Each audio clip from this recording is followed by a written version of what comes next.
Hey, this is a good eBay ad. French military rifles for sale, hardly used, only dropped once. But I see it's time for our video to start. I'm Dan Mitchell with the Cato Institute, and I'm here with you today to narrate this brief video from the Center for Freedom and Prosperity on why America needs a lower corporate income tax rate. Let's start with an economics lesson, but I promise this will be short. Don't turn off the film. Every economic theory, even Marxism, agrees that a major cause of long-run growth and higher living standards is saving and investment, what economists call capital formation. This is the well-established principle that you set aside some of today's income to finance tomorrow's growth. But the Internal Revenue Code treats savers and investors as if they were criminals. The chart you're looking at now shows how the current tax code is biased against capital formation. Between the capital gains tax, the corporate income tax, the personal income tax, and the death tax, a single dollar of income can be taxed as many as 4 times. You don't have to be a wild-eyed supply-sider to understand that this is going to discourage saving and investment. What's funny, or actually not so funny, is that politicians actually understand a bit of economics, at least when it serves their self-interest. They're always talking about how we need higher cigarette taxes to discourage people from smoking. Now, I don't think it's the government's job to control our private lives, but the politicians are right from an economic perspective. The more you tax of something, the less you get of it. So why then doesn't the crowd in Washington understand that high taxes on saving and investment are bad for economic growth? The whole issue of the corporate income tax is especially frustrating. Some politicians say it's better to tax corporations than people. Are they smoking crack? Corporations collect taxes, but people are the ones who bear the cost. The corporate tax is a burden on investors. And that means you, if you have an IRA, a 401k, a mutual fund, or some other investment account. The corporate tax is a burden on consumers. And that, once again, means you, at least if you ever buy anything. And last but certainly not least, the corporate tax is a burden on workers. And that, once again, means you, at least unless you're mooching off the taxpayers. Let's shift from economics and look at some real-world consequences. Everyone understands that we now live in a globalized economy, and whether we like it or not, jobs and investment can cross national borders. The key question is whether we want the factories being built and the jobs being created here in America, or do we think it's okay for jobs and investment to go to India, Ireland, China, Brazil, or numerous other nations hungry for more prosperity? This brings us, finally, to the topic of today's video. America's corporate tax rate is too high. The federal government imposes a 35% tax rate on corporate income, but that's only part of the story. States also impose corporate taxes, pushing the nationwide corporate tax rate to nearly 40%. This high tax rate would be a problem even if we were the only nation in the world. In a competitive global economy, though, this high tax rate is a huge self-inflicted wound to U.S. competitiveness. Depending on methodology, America has either the highest or the second highest corporate tax rate in the developed world. All European nations, even welfare states like France and Germany, have lower corporate tax rates than America. That's downright embarrassing. Even more discouraging, other nations are being smart. They're lowering their corporate tax rates. Just since the mid-1990s, 24 European Union nations have cut their corporate rates.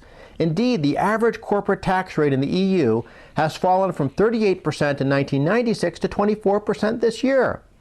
America used to face a slight competitive disadvantage, but as the chart shows, we have fallen way behind. Our corporate tax rate is nearly 16 percentage points higher than the European average. And the tax cutting is still going on, at least every place other than America. Germany's corporate tax rate is falling by 9 percentage points next year. The new French president says he's going to cut the corporate rate. Spain and England are in the process of lowering rates. And there are plenty of places all around the world, of course, that already have very low corporate rates, including Hong Kong, Ireland, Singapore, Estonia, Slovakia.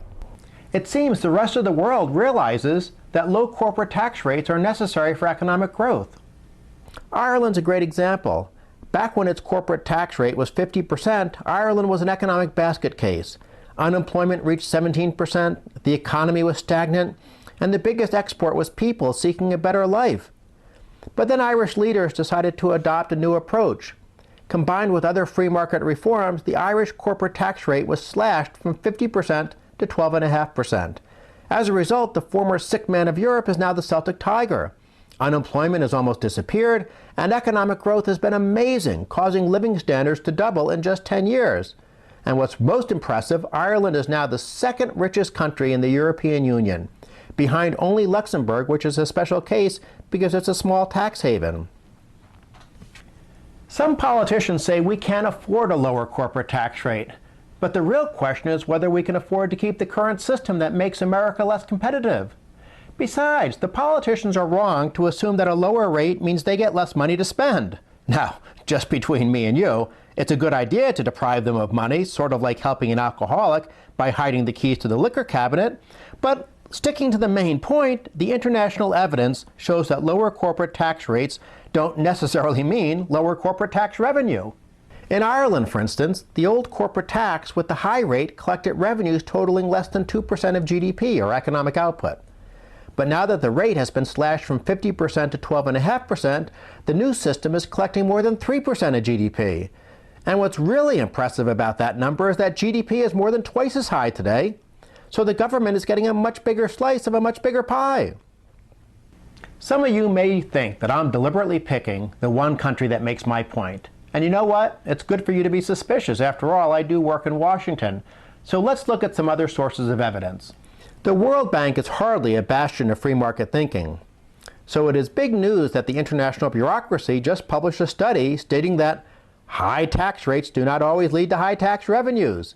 Between 1982 and 1999, the average corporate income tax rate worldwide fell from 46% to 33%, while corporate income tax collections rose from 2.1% to 2.4% of national income. The bank study goes on to say, a better way to meet revenue targets is to encourage tax compliance by keeping rates moderate. Even the European Commission, a bureaucracy that's infamous for trying to harmonize corporate tax rates at high levels, recently confessed that it is striking that the declining corporate income tax rate have not resulted so far in marked reductions in tax revenue, with both the Euro area and EU 25 average actually increasing slightly from the 1995 level.